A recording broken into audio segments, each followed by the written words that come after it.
Recordamos en la noche del 23 de agosto y cómo quedó, sobre todo el sur del país en ese caso, ¿no? Montevideo, Canelones y Maldonado, vientos que llegaron a 187 kilómetros por hora.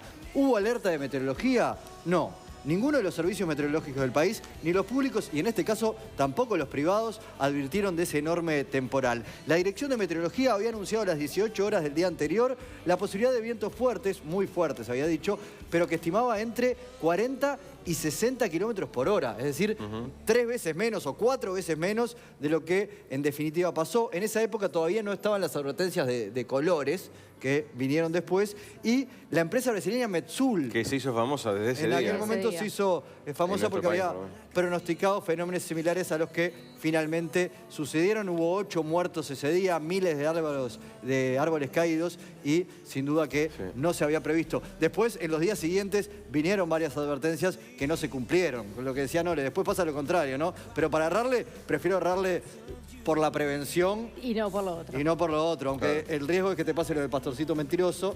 Si muchas veces das alertas que no se cumplen, cosas que después pasó. Claro, hace vida normal y no después... te cree, pero a la hora de errarle, mejor errarle por la precaución. 7 años después, el 19 de septiembre del 2012, también hubo un gran temporal con lluvias y vientos. Fallecieron 3 personas arrastradas por la crecida de la cañada San José y 3 personas heridas en Montevideo.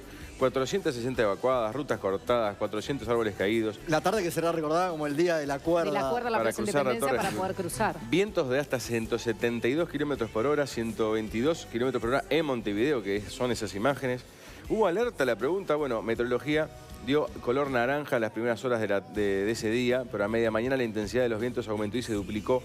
El daño provocado por los árboles caídos y las inundaciones aumentó en cuestión de 3 horas. Recién un rato antes del mediodía, Meteorología comunicó la alerta de color rojo en los departamentos de Montevideo, Maldonado, Canelones y Rocha, pero la gente ya estaba en el trabajo. Cerraron los shoppings, ¿se acuerdan? Al mediodía. Sacaron a la gente. Evacuaban a la gente de las oficinas, la torre de Antel que tiene, o el movimiento que tiene que tener y todo. Rompió vidrios, todo. Le empezaron a evacuar porque se movía impresionante. Ese día nos tocó ir con Ortiz, nuestro compañero de Telemundo, a cubrir, y uno subía y se movía todo. ¿Se acuerdan que sacaron a la gente a la calle de las escuelas, de los liceos, de los shoppings, de los trabajos, de las oficinas públicas, y se cortó el transporte colectivo? Sí. Porque esa alerta quedó en la calle. Se dio a mediodía y los ómnibus decían, no, nosotros no vamos a salir si hay alerta roja. Sí, quedaron. Los trabajadores que ya estaban en la calle, la gente tenía que ir a levantar a los niños a las escuelas y no había transporte. Sí, señor. 3 meses después, perdón, 3 meses después. Sí, prácticamente 3 meses después, el 6 de diciembre de ese mismo año, 2012, hubo otro tornado. Y esta vez también fue en Dolores, precisamente donde este fin de semana fue muy afectado. Y también tuvo importantes daños. Murieron 3 personas, cayeron árboles, cayó tendido eléctrico y hubo muchas casas destruidas. En cuanto a la alerta de meteorología, si la hubo o no, esa tarde se había emitido una alerta con nivel de riesgo naranja por tormentas intensas, lluvias copiosas y rachas de viento entre 75 y 100 kilómetros en la hora. Esto para 13 departamentos. Entre ellos estaba previsto Soriano. Este fenómeno no transitó por el centro de la ciudad, como en este caso, sino que más por la periferia y por la parte abierta, por el campo en sí mismo. El tornado no había sido anunciado previamente. Meteorología dice que no contaba, dijo en su momento que no contaba con la tecnología capaz de predecir ese tipo de fenómenos.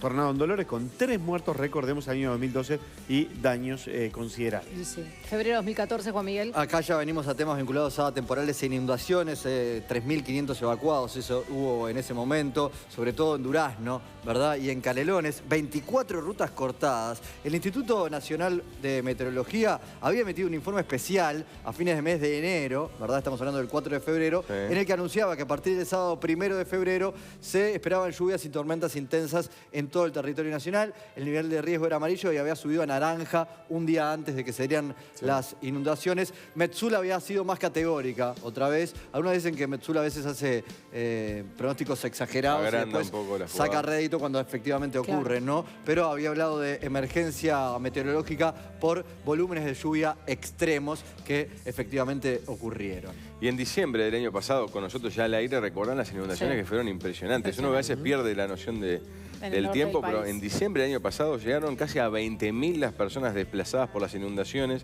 que pasaron los últimos 10 días del año. Fue la peor, catalogada como la peor inundación en 50 años. Ahí está la gráfica, ¿verdad? El Sistema Nacional de Emergencias declaró el estado de emergencia para los departamentos del norte y litoral. Y la pregunta es, ¿hubo alerta meteorológica? Bueno, hubo alerta naranja por tormentas fuertes y lluvias copiosas durante varios días desde el 17 de diciembre. No hablaba en particular sobre la posibilidad de inundaciones. Bueno, hay un par de conclusiones que se pueden sacar sobre este tema, ¿no? Sí. Las lluvias son más fáciles de pronosticar que los vientos y que los temporales.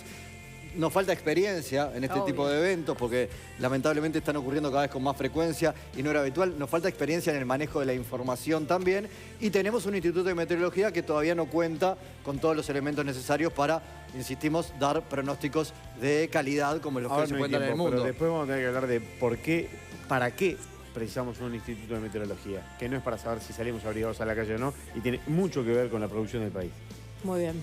Vamos ahora a Dolores, el contacto con nuestro compañero Daniel de León. Daniel, bueno.